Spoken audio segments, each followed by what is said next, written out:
Assalamualaikum warahmatullahi wabarakatuh.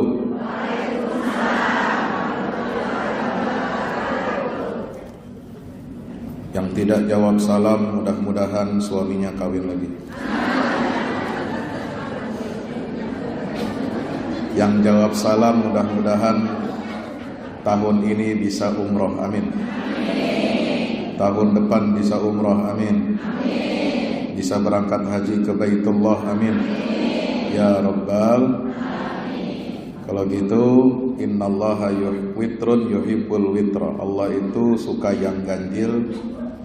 Maka kita sekali lagi salam, jadi 3 kali. Assalamualaikum warahmatullahi wabarakatuh. Yang paling semangat jawab salamnya berarti takut suaminya kawin lagi.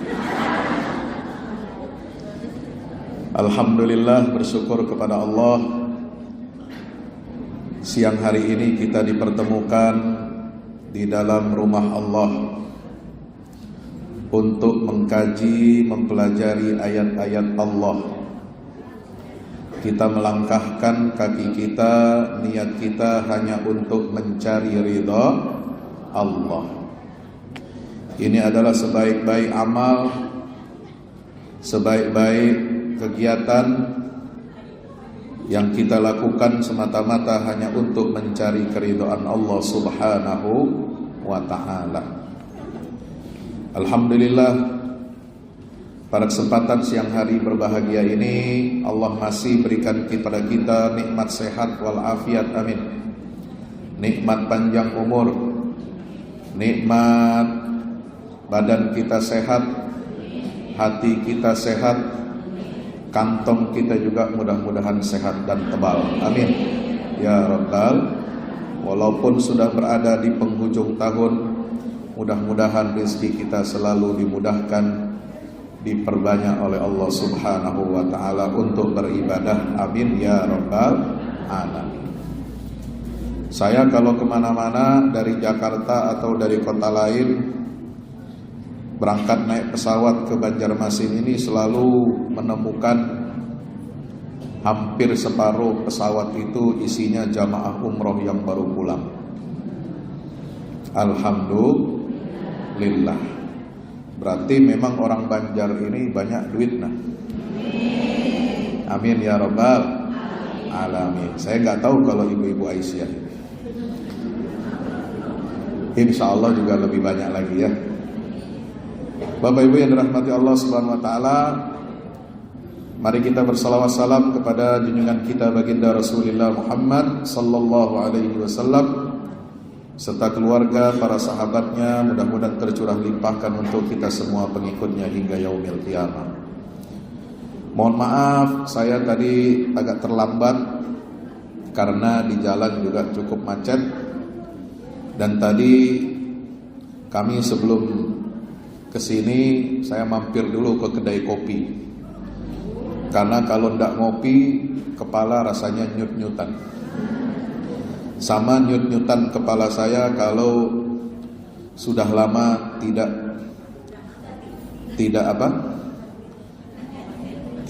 dipeluk sama istri. Karena ini saya ini tipe laki-laki yang jarum super, jarang di rumah, suka pergi. Kemarin 1 minggu dari Turki, baru pulang hari Kamis. Jumat istirahat sebentar, Sabtu pagi sudah berangkat lagi ke Banjarmasin. Ya, sayangnya tidak bawa istri. Bapak Ibu yang dirahmati Allah Ta'ala, mudah-mudahan lama menunggu di tempat ini, mudah-mudahan tidak menyurutkan niat dan tekad kita. Dan mudah-mudahan ibu-ibu masih semangat, mudah-mudahan kita masih diberikan kekuatan untuk kita menuntut ilmu, insya Allah. Hampir semua kuliner Banjar ini sudah pernah saya coba, tapi di antara yang paling enak itu kemarin saya menikmati lontong orari. Wah, baru pertama kali saya coba. Wah, ini lain, ini dari yang biasanya. Biasanya makan ketupat kandangan sudah biasa, nasi kuning sudah biasa. Soto Banjar sudah biasa, sop apalagi biasa. Yang lain-lain di Jakarta ada. Mau kambing, mau ayam, sate, apa bakar-bakar, semua ada di Jakarta. Tapi yang memang istimewa dari Banjar ini adalah nikmat yang Allah berikan. Di sini nikmat enak makan, enak tidur. Ya, jadi lupa waktu. Nah, oleh sebab itu kita bersilaturahim pada siang hari ini, sore hari ini. Ini yang pertama kali saya safari dakwah selama 1 pekan di 3 kota, di Banjarbaru, Banjarmasin, dan Martapura. Sebelumnya dulu pernah saya safari dakwah itu, tapi jauh, dulu di tempat tambang, area tambang sana di Tabalong. Ya, berapa jam dari sini, jauh. Kemudian kemarin sampai ke Milad Muhammadiyah di Alabio. Ya, kalau ibu-ibu sempat datang, saya malam Ahadnya itu tablik akbar di lapangan masjid dan pesantren di Alabio. Sebelumnya lagi pernah saya mengisi di Masjid Hasanuddin Majdi di depan itu, perempatan.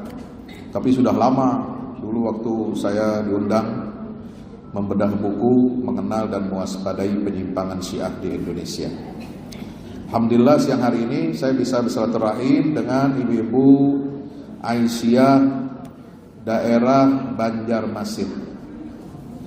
Walaupun demikian, barangkali kita juga pernah silaturahim walaupun tidak langsung tatap muka. Mungkin ada sebagian yang pernah lihat saya di Damai Indonesiaku TV One. Mudah-mudahan perjumpaan kita, silaturahim kita siang hari menjelang sore ini senantiasa diridhai oleh Allah, mendatangkan asbab hidayah, menyebabkan datangnya turunnya rahmat serta ampunan Allah Subhanahu wa taala. Amin ya rabbal alamin. Saya akan menyampaikan beberapa hadis dari kitab Al-Arba'in fi Fiqhin Nasri wat Tamkin. 40 hadis dari kitab Arba'in ini menjelaskan tentang fikih atau metode kita untuk meraih kemenangan dan pertolongan serta kejayaan umat Islam. Jadi memang sengaja selama 1 pekan ini saya bawakan 40 hadis. Tadi subuh sudah sampai di hadis yang ke-16. Sekarang hadis yang ke-17 yang ingin saya sampaikan, yaitu maratibul islah. Nabi SAW telah menetapkan urutan-urutan bagaimana kita memperbaiki masyarakat. Al-yadu wal lisanu wal qalbu, yaitu kita mengadakan perubahan di tengah masyarakat, dakwah amar ma'ruf dan nahi mungkar. Karena Muhammadiyah dan Aisyah ini berdiri dulu dan sampai kini dan akan datang sifatnya tidak berubah. Sebagaimana di dalam anggaran dasar Muhammadiyah, ya, sifat dan karakter Muhammadiyah itu adalah dakwah organisasi, dakwah amar ma'ruf dan nahi mungkar, untuk mewujudkan masyarakat Islam yang sebenar-benarnya, yaitu masyarakat Islam yang mengamalkan ajaran Islam yang berkemajuan. Maka dakwah amar ma'ruf dan nahi mungkar ini harus terus-menerus kita jaga, kita rawat dengan baik. Bagaimana metodenya? Ya mengikuti metode dari Rasulullah, bukan ngarang-ngarang. An Abi Sa'id al-Khudri radhiyallahu anhu, dari Abu Sa'id al-Khudri. Ya, banyak yang mengeluh, kenapa ngaji di Muhammadiyah ini tidak pakai kitab? Nah, ini saya pakai kitab sekarang. Ya, ada tadi pagi sewaktu habis pengajian subuh, ada anak muda yang bertanya, Ustadz, kenapa kalau dai salafi bisa ngajar, bisa ngisi pengajian di Muhammadiyah, tapi dai Muhammadiyah, Ustadz Muhammadiyah tidak bisa mengisi di kajian salafi. Ya, saya tidak menyalahkan siapa-siapa. Ya, barangkali kita harus introspeksi. Mungkin ya, saya tidak mau generalisir. Mungkin Ustadz Muhammadiyah, dai Muhammadiyah ini tidak menguasai kitab. Kalau ngaji tidak pakai kitab, tidak menjelaskan hadis-hadis Nabi berdasarkan kitab-kitab hadis dan syarah-syarah hadis. Mungkin saja menjelaskan pengajian itu pakai kajian tematik, kajian Al-Quran, kajian hadis. Mungkin juga hadisnya ya bersifat umum. Nah, sebab itu mari kita kembalikan, biasakan kembali pengajian bermuhammadiyah ini atau di Aisyah ini. Kita juga ya tidak kekurangan dai-dai dan mubalik yang memiliki kualitas yang sama bahkan lebih daripada dai-dai salafi. Ya, salafi itu ya masih saudara kita juga. Kita tidak boleh alergi, tidak memusuhi siapapun. Tapi kita harus introspeksi bahwa di Muhammadiyah yang berlandaskan kepada Al-Quran dan Sunnah Nabi Muhammad SAW yang makbulah atau sahihah, itu kita harus lebih mampu untuk mengejawantahkan dan menjelaskan perkara-perkara dalam urusan agama Islam ini betul-betul berlandaskan kepada kajian Al-Quran dengan tafsir-tafsirnya yang mu'tabar, dan juga berdasarkan sunnah Nabi, berdasarkan kitab-kitab hadis yang mu'tabar. Yang pertama ini yang akan saya sampaikan, insya Allah ada 3 atau sampai 4 hadis ya. Dari Abu Sa'id Al-Khudri radhiyallahu anhu, qala, beliau berkata, sami'tu Rasulullah sallallahu alaihi wasallam yaqul, aku mendengar Rasulullah sallallahu alaihi wasallam bersabda, man ra'a minkum munkaran, siapa orang yang diantara kalian melihat ada sebuah kemungkaran. Mungkar itu apa artinya? Sesuatu yang diingkari oleh jiwa manusia, sesuatu yang diingkari oleh fitrah manusia, sesuatu yang tertolak dan bertolak belakang dari Al-Quran dan Sunnah Nabi kita Muhammad Sallallahu Alaihi Wasallam. Perkara yang mungkar itu termasuk perkara-perkara yang haram, dosa-dosa besar. Dosa apa? Syirik, dosa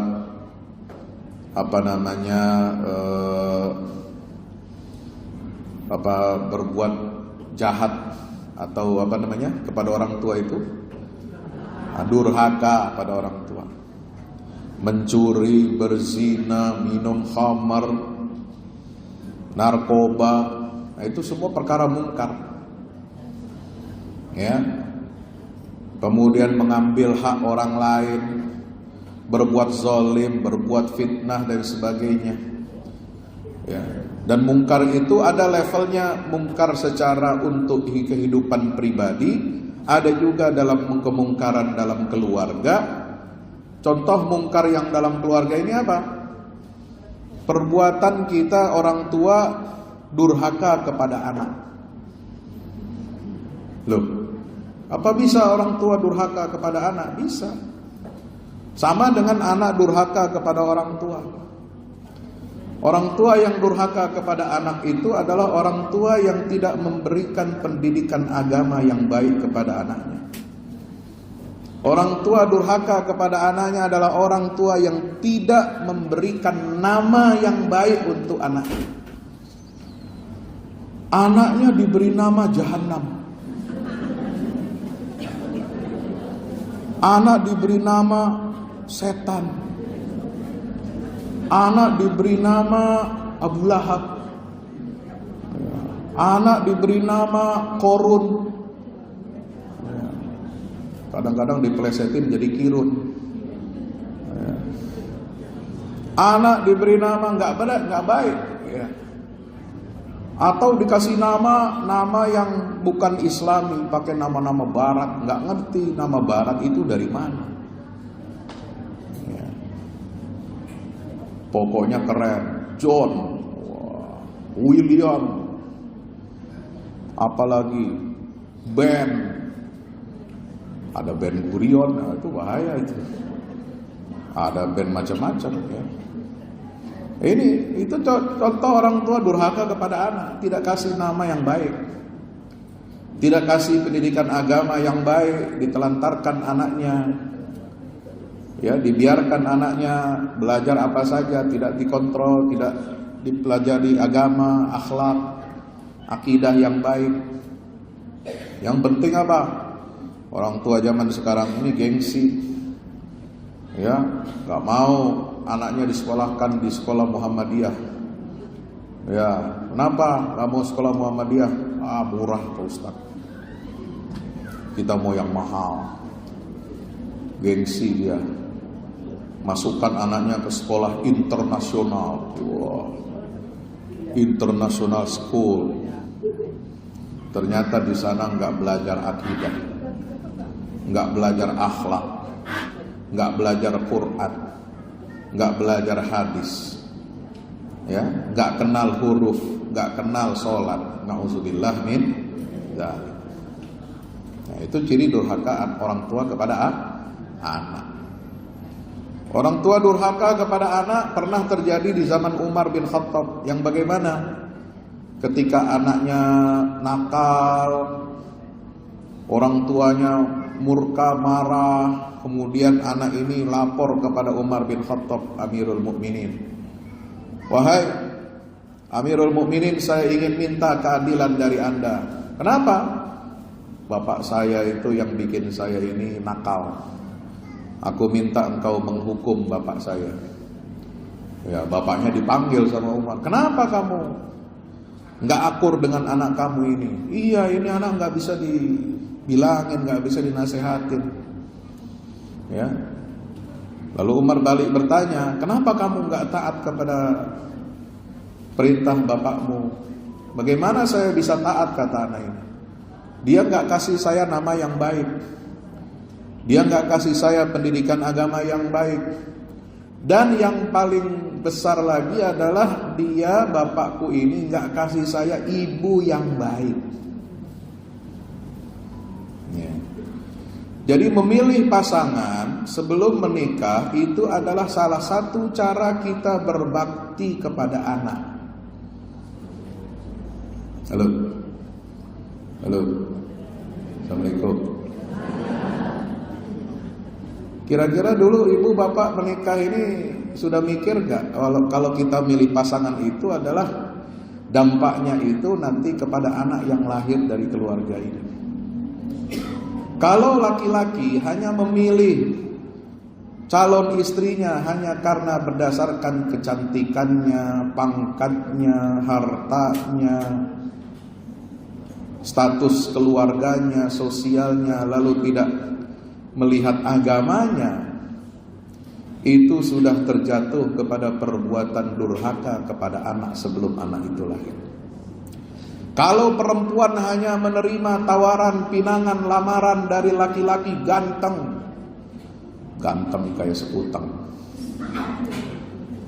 hanya menerima lamaran dari laki-laki yang punya uang banyak, pekerjaannya bagus, gak peduli agamanya seperti apa, suka minum minuman keras, suka main wanita, dia gak peduli, yang penting gua hidup enak, yang penting calon suami saya orang kaya, yang penting calon suami saya bisa menghidupi saya nanti, terserah dia mau main di mana aja nanti.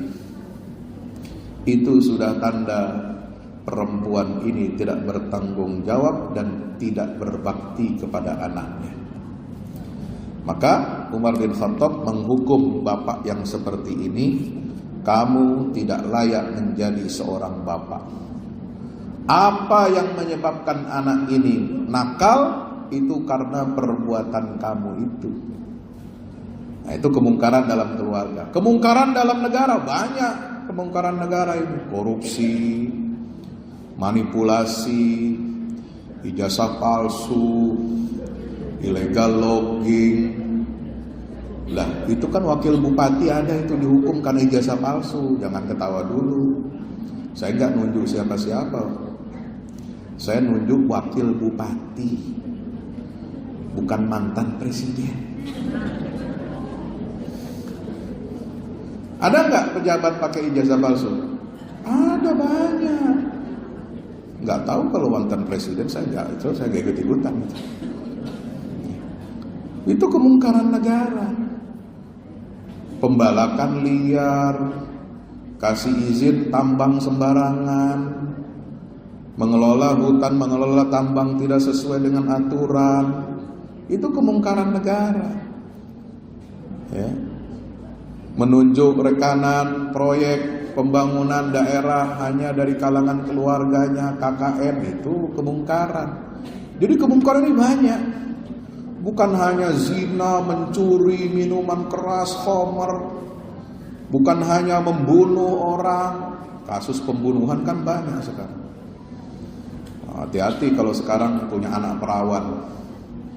Punya anak perawan pacaran maunya kawin sama polisi. Udah banyak korbannya perawan. Kawin sama polisi. Oknum. Bukan polisinya ya, oknum. Ya. Itu banyak berita-beritanya. Jadi jangan melihat pangkat, jangan melihat oh ini keren, oh, masih kerenan kawin sama ustaz. Bukan promosi buat saya. Cari calon menantu itu cari orang yang alim, orang yang baik akhlaknya. Jangan cuma mau terima. Nanya, biasanya calon mertua ini kalau datang orang mau minang anak putrinya, tanyanya kamu kerja di mana? Berapa gaji kamu? Berapa tabungan kamu? Nah, beleng-beleng kata orang Bugis. Man ra'a minkum mungkaran falyughayyirhu biyadihi. Siapa yang melihat kemungkaran maka ubahlah dengan tangan, kekuasaan. Fa illam yastati, kalau enggak sanggup, fa bilisanihi, maka ubahlah kemungkaran itu dengan lisannya. Wa illam fa illam yastati fa biqalbihi, kalau tidak sanggup mengubah kemungkaran dengan tangan dan lisan, maka dengan apa? Hati. Wa dzalika adhaful iman, itu adalah selemah-lemahnya iman. Ya, ini hadis diriwayatkan dalam Sahih Muslim, nomor hadis 49. Ya, jadi kalau lihat kemungkaran ini kita harus ubah dengan keputusan tangan kita. Tangan itu bukan berarti dengan memukul. Tangan itu bukan berarti dengan menjorokkan orang, mencegah orang, begitu. Enggak harus begitu. Kalau bisa kita cegah dengan tangan fisik, ya kita cegah. Misalnya orang mau berantem, orang mau berkelahi, kita lerai, itu pakai tangan kan? Nggak mungkin melerai cuma pakai mulut. Kalau melerai pakai mulut, nah itu bukan melerai namanya. Harus dicegah, orang mau berantem ya kita pisahkan. Ya, tapi dengan tangan ini apa? Dengan keputusan, kekuasaan. 10.000 rakyat umat demo di depan wali kota, minta prostitusi ditutup, minta minuman keras dilarang, itu nggak akan berpengaruh banyak. Ribuan ustadz kiai tanda tangan atau ceramah di mimbar untuk apa? Menutup lokalisasi, untuk menutup tempat-tempat maksiat. Apalagi nanti menjelang bulan Ramadan, biasanya banyak yang begitu-begitu. Itu nggak berpengaruh. Bukannya nggak perlu kita menyampaikan aspirasi, perlu, tapi akan lebih efektif kalau menutup dan menyelesaikan kemungkaran ini. Itu nggak perlu masyarakat turun demo ribuan orang, ustadz ceramah haram. Tapi dengan satu tanda tangan penguasa itu bisa efektif dan bisa ditutup. Insya. Makanya pentingnya kita punya penguasa yang soleh. Pentingnya kita melahirkan calon-calon pemimpin yang soleh. Pentingnya kita memilih pemimpin dan partai yang baik, yang komitmen kepada agama Allah. Ya. Supaya apa? Kalau ada hal-hal yang bersifat kemungkaran terjadi di tengah masyarakat, mudah bagi kita untuk mencegahnya. Ya. Gak perlu ada keributan, gak perlu ada aksi-aksi jalanan, gak perlu ada pembubaran demonstrasi dengan pentungan Satpol PP, gak perlu mengeluarkan water cannon, gak perlu. Ya. Kalau pemimpinnya sadar, pemimpinnya soleh, pemimpinnya bertanggung jawab dunia akhirat, dia akan tanda tangan tanpa dia menghitung macam-macam resiko. Ya, maka itu penting ya. Kita harus umat Islam ini memilih pemimpin yang baik, pemimpin yang berakhlak. Jangan pilih pemimpin atau wakil rakyat hanya karena dia tebar uang, karena amplopnya banyak ditebar.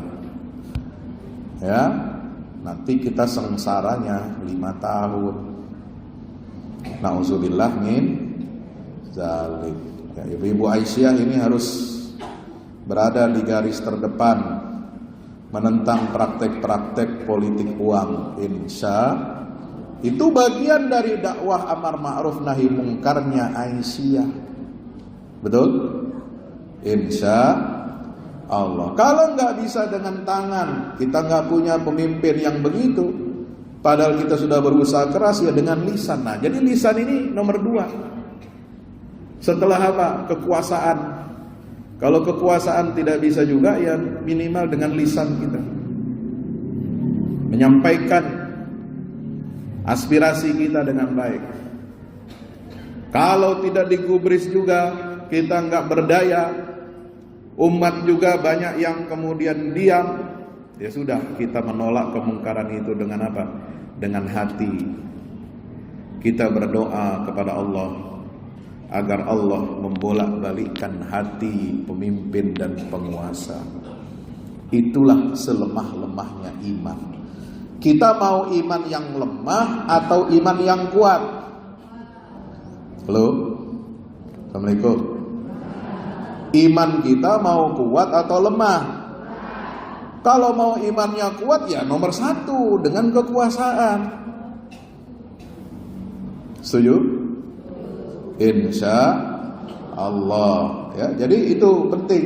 Nah, kita tanamkan di keluarga kita, anak-anak kita, bahwa Islam ini bukan hanya sholat, bukan hanya puasa, bukan hanya bayar zakat, bukan hanya haji umroh, bukan hanya hal-hal yang kita menghindari apa yang Allah haramkan, tapi juga Islam ini peduli dan perhatian kepada maslahat kepentingan umum, kepentingan bangsa, kepentingan negara. Dan setiap muslim bertanggung jawab untuk amar ma'ruf dan nahi mungkar. Hadis berikutnya al-haditsus tsaminu asyar. Hadis nomor 18 tentang apa? Yusruddin wa wasatiyatut taklif. Agama itu mudah. Dan taklif dari Allah itu bersifat wasatiyah, tengahan, tidak memberatkan, tidak juga meringankan, tidak ekstrim. Ya, berat kita diberikan taklif dari Allah, tidak juga ekstrim kita melepaskan diri dari syariat Allah. Apa hadisnya? An Abi Hurairah radhiyallahu anhu anin Nabi sallallahu alaihi wasallam. Dari Abu Hurairah, semoga Allah meridainya, dari Nabi SAW qala, Nabi bersabda, "Innad dina yusrun." Sesungguhnya agama ini mudah. Enggak ada agama itu sulit, enggak ada. Yang sulit itu hawa nafsu yang enggan untuk menjalankan agama. Itu yang bikin kita sulit. Agama itu gak ada yang menyulitkan. Coba, kalau kita mau sholat, Syaratnya apa? Harus bersuci. Bersucinya pakai apa? Pakai air, wudu. Kalau nggak ada air, bisa tayamum. Insya Allah. Ya. Kalau sholat nggak bisa berdiri, sakit, bisa duduk. Kalau duduk saja nggak bisa berbaring sambil menggerakkan tangan, menggerakkan pelupuk matanya, menggerakkan kalau salam bisa ke kiri dan ke kanan, betul? Insya bisa menggerakkan telunjuk jarinya untuk tahiyat walaupun sambil berbaring. Kalau nggak bisa ngapa-ngapain, tapi masih sadar, ya sudah pakai bahasa isyarat. Insya Allah. Itulah mudahnya beragama. Nggak ada agama itu menyulitkan, nggak ada. Ya. Kaidahnya itu dalam Islam itu adalah agama ini mudah. Innad dina yusrun. Ada kaidah raf'ul haraj. Kesulitan itu wajib untuk diangkat atau dihilangkan. Ad-dararu yuzal, kemadharatan itu harus disingkirkan. Nggak ada beragama itu membawa madarat bagi kita, nggak ada. Orang kalau sakit, bahkan ketika kita mandi besar, ya, junub, mimpi basah, orang sakit bisa nggak mimpi basah? Bisa. Ya, namanya mimpi basah itu kan nggak pilih-pilih sakit apa sehat, ya. Nah, kalau dia mimpi basah sedang sakit, nah sementara wudhu aja nggak bisa pakai air, ya jangan dipaksakan mandi junub pakai air, yang nggak bisa tambah sakit nanti. Bahkan bisa binasa, bisa mati orang kalau kedinginan. Apalagi dia cuaca ekstrim. Seperti di Eropa, di Amerika, di Timur Tengah, kalau musim dingin ya minus derajatnya. Kalau dipaksa mandi ya nggak bisa. Walaupun dia wajib mandi besar, tapi kalau dalam keadaan sakit ya bisa diganti itu semua dengan tayamum. Kalau kita ingin sholat, kan syaratnya sholat harus bersih dari hadas kecil dan hadas besar. Tayamum bisa menghilangkan hadas besar. Sama seperti tayamum bisa menghilangkan hadas kecil dalam keadaan darurat. Ya. Agama ini mudah. Ya, haji saja kalau nggak bisa tawaf pakai berdiri, berjalan kaki. Kalau sudah tua, sudah encok, lagi sakit, ya bisa pakai kursi roda. Kenapa tidak? Sa'i sudah tua nggak bisa jalan, ya pakai kursi roda atau pakai mobil itu, mobil golf itu, ya kan? Tapi walaupun naik kursi roda ataupun mobil, ya jangan ente tawaf dan sa'i tidur, ya tetap zikir dong, ya. Mentang-mentang naik mobil golf car itu, mentang-mentang naik dorong roda kursi dorong, lalu kemudian kita nggak baca apa-apa. Ya.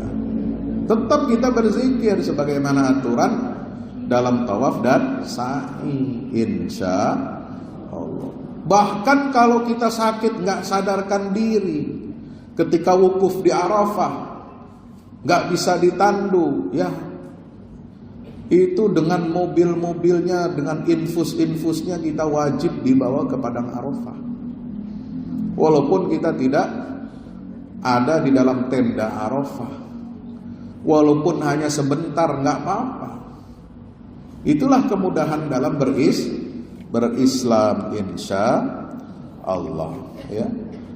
Walan yusaddad dina ahadun illa ghalabah. Tidaklah orang kalau mempersulit agama kecuali dia akan kalah. Ya, kita akan kalah kalau mempersulit agama. Agamanya mudah kok kita bikin sulit. Nah, kadang-kadang kita ini punya pola pikir yang rusak.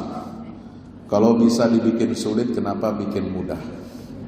Seperti ngurus ya urusan STNK gitu ya, urusan izin ini dan sebagainya. Nah, itu pola pikir begitu jangan dibawa ke agama. Agama itu malah justru ya selalu memberikan jalan keluar yang mudah.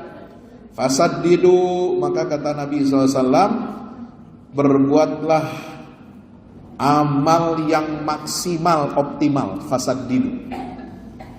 Wa qaribu, kalau nggak bisa optimal maksimal, ya mendekati maksimal. Wa abshiru, dan bergembiralah dengan pahala yang Allah berikan, baik ketika kita beramal secara optimal maupun yang minimal. Tetap Allah kasih pahala.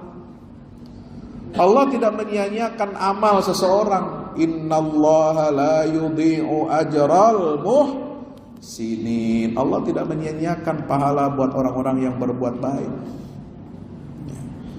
Semua amal kita pasti akan dibalas oleh Allah, diberikan ganjaran oleh Allah Subhanahu wa ta'ala. Pahala orang yang sholat dengan wudu dan dengan orang yang tayamum sama, pahalanya sama. Bukan karena ini karena tayamum nggak pakai air lalu pahalanya sholatnya setengah, enggak. Siapa bilang? Orang kalau sholatnya duduk atau berbaring pahalanya kurang daripada yang berdiri, tidak, sama. Ya, kalau bahasa Ustadz ini cuma cuma guyon ya, cuma guyon. Ya. Bahasanya apa? Mungkin beda dengan konteks yang tadi. Bahasa Ustadz itu begini, atau pendakwah itu. Ya, ceramah lama atau sebentar sama amplopnya. Nah, kira-kira begitu. Ya. Mau 1 jam, mau setengah jam, mau 2 jam sama. Jangan takut gitu. Itu kalau ukuran materi. Ya. Kalau ngajar di kampus sama. Ngajar di kampus, saya kan ngajar di kampus UHAMKA. Mau ngisi setengah jam, mau 1 jam, mau 1 jam 30 menit, ya sama gajinya. Gitu. Yang penting datang aja, tanda tangan kan begitu. Ya. Dalam ibadah juga begitu, nggak ada dibedakan sama Allah. Ya. Karena Allah itu melihat usaha kita. Allah melihat tekad kita, keseriusan kita. Dia tidak melihat, ini sholatnya nggak bisa sempurna karena duduknya juga nggak bisa sempurna. Kadang-kadang kita harus mengharuskan orang itu sholat itu sempurna. Ya. Harus apa? Misalnya ketika ruku harus lurus rukunya. Ya, kalau orang punggungnya nggak bisa lurus bagaimana? Ya. Ketika duduk harus lurus. Lah kalau orang bermasalah lututnya bagaimana? Ketika tahiyat awal, tahiyat akhir. Tahiyat awal kan itu duduknya apa? Iftirash. Tahiyat akhir itu kalau mazhab Syafi'i tawarruk, harus apa? Pantatnya satu nempel ke tanah kan begitu. Kalau saya nggak bisa begitu. Ya, satu karena saya ada masalah lutut. Yang kedua masalah berat badan. Gitu. Ya duduk iftirash saja, nggak masalah. Ya. Yang duduk di pengajian, ada yang duduk ngedeprok, ada yang duduk pakai kursi, ya sama pahalanya itu. Jangan melihat itu ibu enak aja duduk di atas kursi, itu pahalanya sedikit. Siapa bilang? Sama bu, tenang bu ya. Kalau ibu-ibu mau duduk pakai kursi semua, nggak apa-apa. Sama pahalanya itu dengan yang duduk ngedeprok, dengan duduk di kursi. Tenang aja. Yang penting kita datang ke majelis ilmu, insya Allah ya. Semua dapat pahala, makanya abshiru, bergembiralah. Kita kalau dapat nikmat pahala dari Allah kan harus bergembira. Jangan sedih. Aduh sedih Pak Ustadz. Kenapa? Ya sholat saya nggak bisa sempurna, nggak bisa berdiri, nggak bisa begini. Ya jangan sedih, semua dapat pahala sama. Kalau sedihnya nggak bisa sholat malam, boleh sedih. Ketinggalan sholat malam sedih, boleh, bagus. Ketinggalan subuh sedih, boleh, bagus. Kalau ketinggalan, misalnya kita terlambat bangun, ya, lalu mau sholat berjamaah ke masjid, imam sudah berdiri qomat untuk apa? Melaksanakan sholat subuh atau sholat fardu yang lain, kita nggak sempat sholat sunnah qobliyah atau sholat sunnah fajar.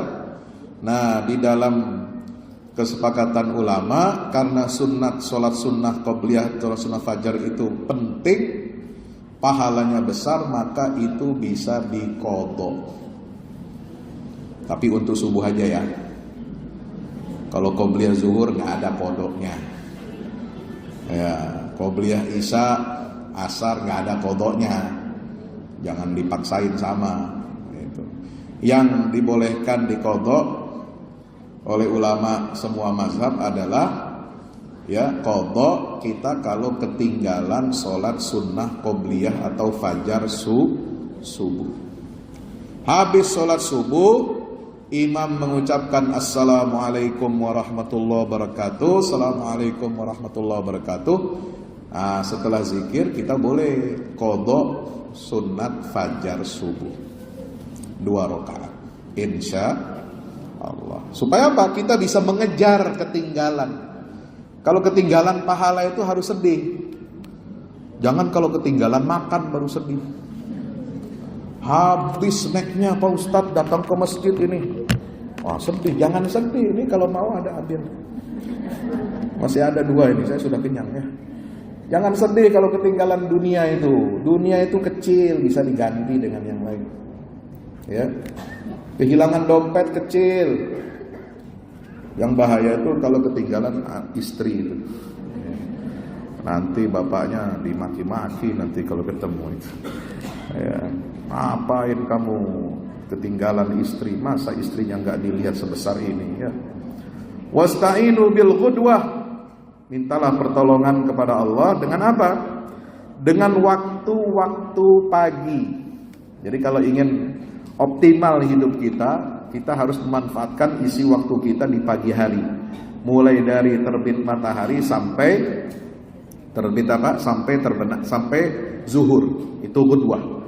Warauhah. Mintalah pertolongan kepada Allah dengan memanfaatkan waktu setelah zuhur sampai sebelum terbenam matahari, insya Allah. Wa syai'in minad duljah, dan sedikit daripada apa? Waktu. Ya, ad-duljah ini artinya sedikit daripada waktu tentang apa? Tentang apa namanya? Sebentar, saya lihat dulu di sini maknanya. Wa syai'in minad duljah, ya, itu adalah sedikit daripada waktu yang bermanfaat, ya, sedikit daripada waktu yang bermanfaat. Bapak Ibu yang dirahmati Allah Subhanahu wa taala, maka itu mari kita manfaatkan waktu-waktu kita ini sebaik mungkin. Jangan sampai kita ketinggalan kesempatan untuk beramal soleh. Ya. Jangan sampai ketinggalan waktu-waktu yang utama dalam beribadah. Jangan sampai kita kehilangan kesempatan kita untuk apa? Untuk bisa mengoptimalkan waktu yang Allah berikan kepada kita. Karena sangat berbahaya kalau kita kehilangan waktu yang berharga ini. Ya, ad-duljah itu artinya sebagian malam, artinya sepertiga malam terakhir, itu duljah. Maka kita minta pertolongan pada Allah. Waktu yang terbaik itu apa? Selain waktu sholat 5 waktu, habis sholat kita baca doa mohon kepada Allah. Itu doa yang mustajab. Kalau berdoa setelah selesai sholat fardu. Ditambah dengan apa? Doa ketika waktu sahur. Ya, menjelang subuh di waktu sahur, wabil asharihum yastaghfirun. Pada waktu sahur itu kita perbanyak istighfar, mohon ampun kepada Allah Subhanahu wa ta'ala. Jangan kita bangun malam, habis sholat malam, ya, kemudian kita nunggu subuh, malah kita sibuk check out keranjang oren.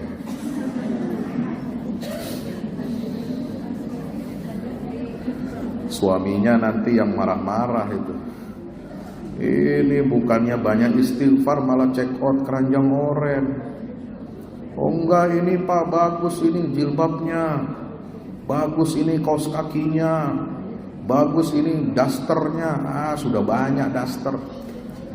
Tapi bapak-bapak jangan mengeluh ya. Kalau istrinya itu minta beli pakaian baru lagi, nggak apa-apa, beliin aja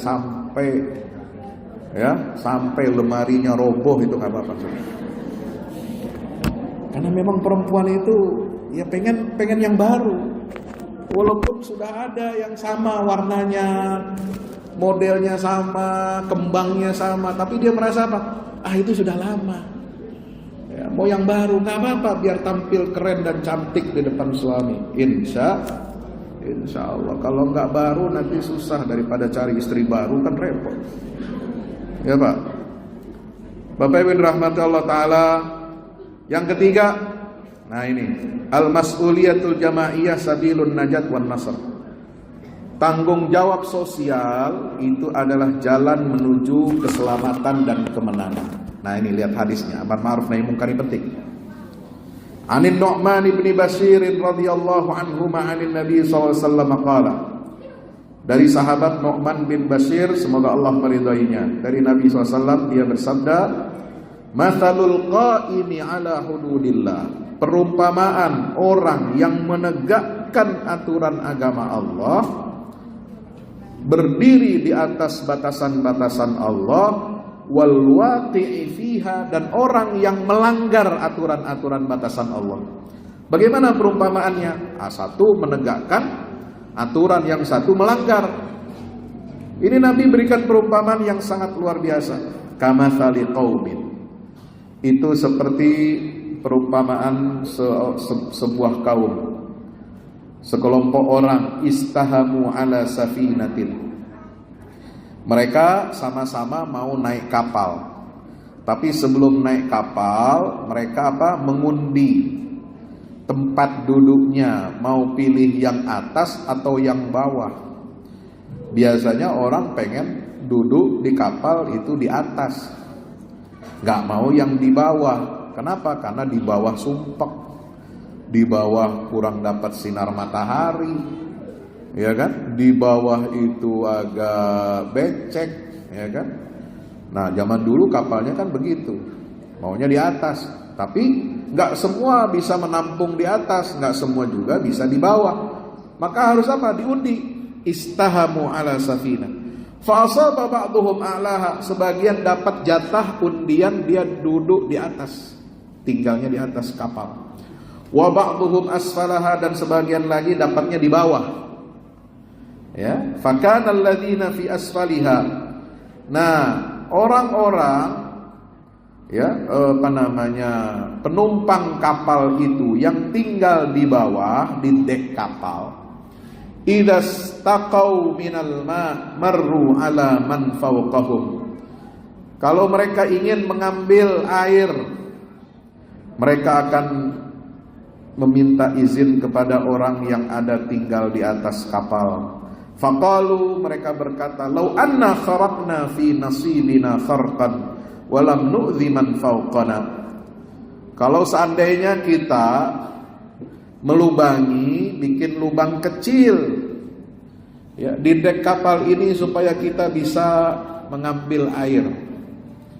Mungkin dia pikir perlu air pancuran ya, untuk wudu, untuk masak, untuk macam-macam. Ya, kami bocorin sedikit aja ya. Dan kami tidak akan mengganggu, menyakiti orang-orang penumpang yang ada di atas kapal. Fa iyatrukuhum, Kalau yang di atas kapal itu membiarkan mereka wama aradu dan apa yang mereka inginkan, halaku jami'an, maka semua penumpang yang ada di kapal itu akan binasa, tenggelam semua.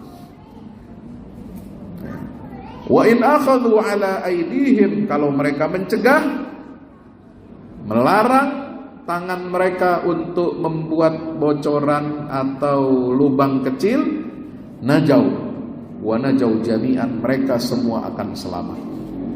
Nah, ini perumpamaannya ya, dalam hadis Sahih Bukhari nomor 2493. Jadi kita ini bermasyarakat, bernegara, termasuk berkeluarga, itu ibarat kita semua ini penumpang dalam satu kapal.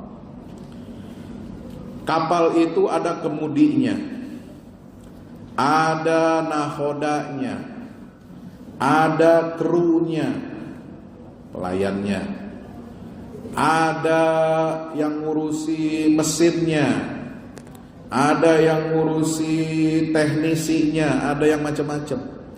Penumpang tidak boleh sembarangan main-main dengan peralatan yang ada di kapal.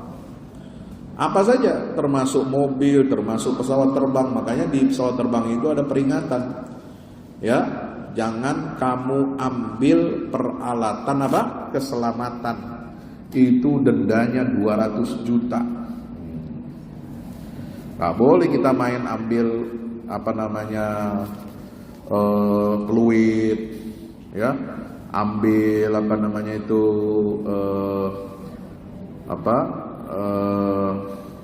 karet yang untuk penyelamat, ya, untuk pakaian keselamatan.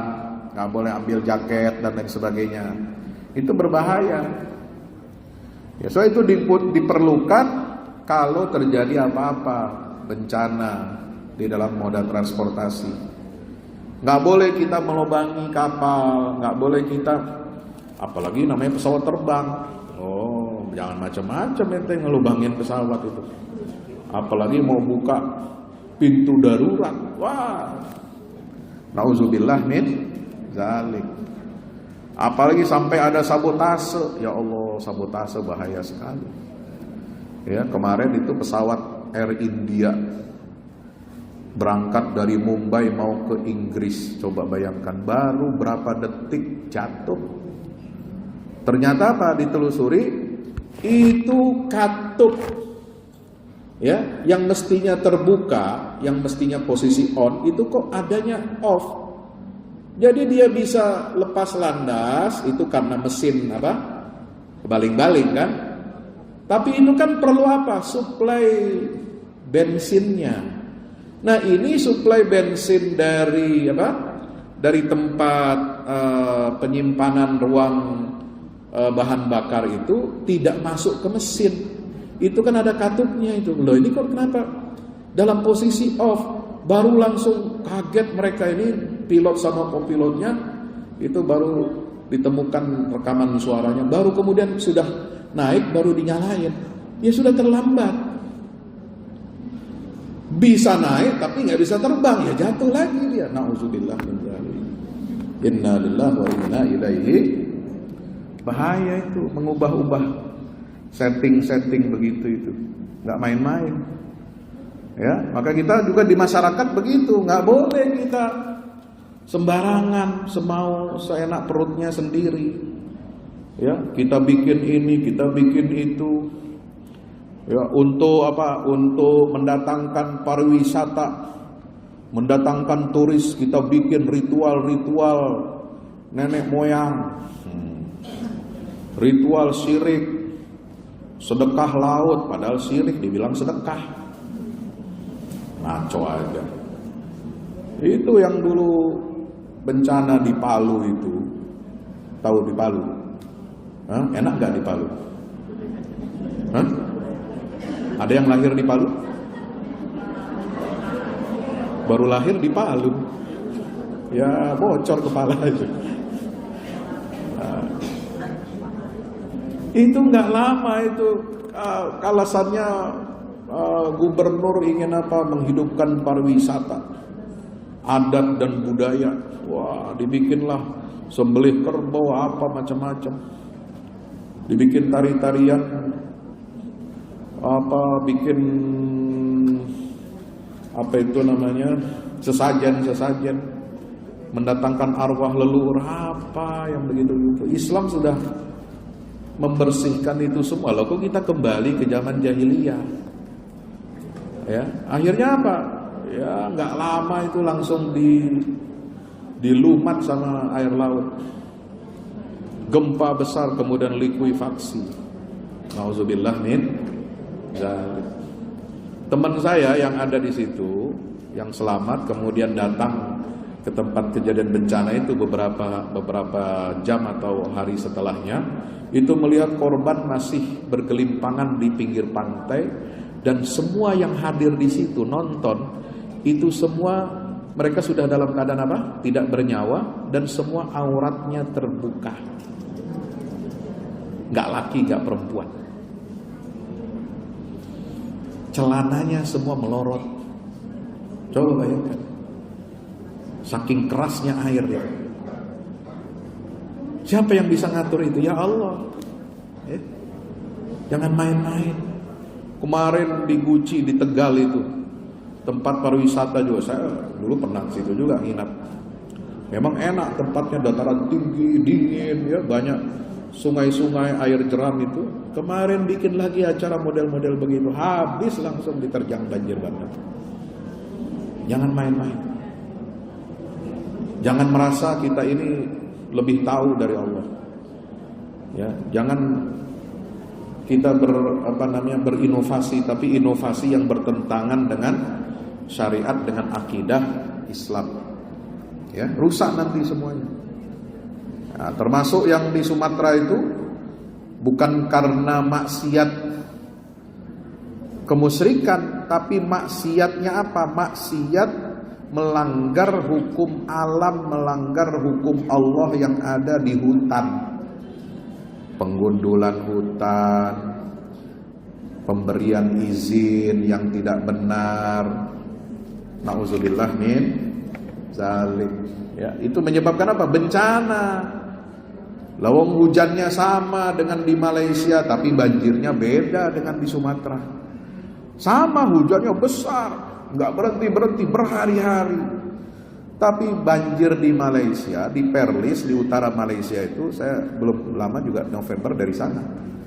Itu banjirnya apa? Ya banjirnya cuma banjir air biasa, air hujan. Bukan banjir lumpur, bukan banjir datang kayu gelondongan. Dari mana kayu gelondongan itu? Apa mungkin hujan turun bawa kayu? Ada? Nggak ada hukumnya. Hukum alamnya nggak mungkin. Hujan itu kan tercipta itu dari penguapan pemanasan air laut. Jadi uap naik ke atas, ditampung di awan. Awannya kalau banyak kandungan airnya, dia hitam dan tebal. Kemudian dibawa oleh angin, anginnya disuruh sama Allah. Nah, suruh Allah apa? Allah suruh angin apa? Angin membawa awan yang tebal-tebal itu, kamu turun hujan itu di tempat dia melanggar. Hah? Supaya terbukti nanti. Kalau kita mau bawa-bawa bukti, pembalakan hutan mau bawa buktinya bisa nggak? Nggak bisa, wong itu perusahaan kok tertutup, dilindungi sama aparat, ada backingnya itu jenderal-jenderal. Karena nggak bisa ada buktinya, ya Allah kirim air itu untuk membuktikan kepada semua manusia, ini loh pelanggarannya. Nah, rasain tuh, makan. Ya. Jangan menyalahkan alam, jangan menyalahkan hujan, jangan menyalahkan pohon. Alam itu baik sama kita. Pohon itu baik sama kita. Pohon itu menyerap karbon racun dari udara manusia ini. Dan alam pohon itu mengembalikan racun itu menjadi oksigen. Alhamdulillahi rabbil alamin. Maka itu penting kita amar ma'ruf dan nahi mungkar. Demikian Bapak Ibu rahmati Allah yang dapat saya sampaikan. Kajian kita, pertemuan kita walaupun singkat, Mudah-mudahan bermanfaat. Lain kali mudah-mudahan kita berjumpa lagi. Kalau ada sumur di ladang boleh kita menumpang mandi. Kalau ada umur panjang mudah-mudahan kita bisa bertemu lagi. Amin ya rabbal alamin. Aqulu qouli hadza astaghfirullah li wa lakum. Nasrun minallah fathun qarib wa basyiril mu'minin. Terima kasih atas segala perhatiannya. Mohon maaf atas segala kekurangannya. Wassalamualaikum warahmatullahi wabarakatuh.